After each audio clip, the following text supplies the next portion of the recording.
How would you convert this rook and pawn endgame? I don't play the best move every time, but I'm going to show you my thought process. I went rook here to c5. With this, I was thinking that I could put pressure on the f5 square. If the king goes over, I can bring my king here. Go king h4 to attack on h3, though. I don't even go back to defend it. I don't take the pawn because I like having this advanced pawn on c6. So I go king g2 sliding over. Rook c1 was better to drop back. Honestly, did not consider that very much. They go rook g7 check. And here I make the decision to drop the pawn here on h3. And I go king here to f3. Now, if they take this, you can push c7. And they don't take, they go rook c7.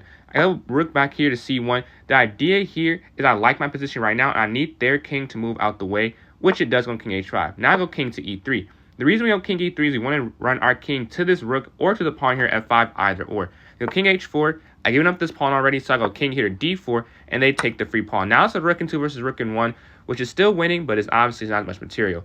I go king here to e5. Now, although rook here to c4 is better, my thought of king to e5 was to attack the f5 pawn, and then one more square away to the d6 square attacking the rook. But rook to c4 is more successful as it probably guards f4, and they can't go king anywhere to attack it. They go king g4, and I move my rook here to c5. Not the best move. I could have attacked the dark square rook, but my move I did here with Zugzwan. Right now, they have nothing they want to move. If they move their rook, I push the pawn. They move their king, I'll either take the pawn or go to d6 to attack their rook, so they can't attack my f4 pawn anymore. They go c8, I go c7. Again, rook c4 was better. You can see how I didn't go there. c7 looks amazing, and it's still winning. They go rook e8 check with my king forward. They take this pawn here at f4, which is rook on c4 to guard it, so I see what the computer is saying there.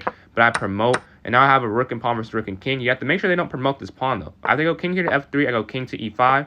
They slide forward, and then I go rook f8. The king's behind the pawn, and now the pawn cannot get away. As if the king moves, you still drop it. And so obviously this is going to fall. King e3 take, and they resign here.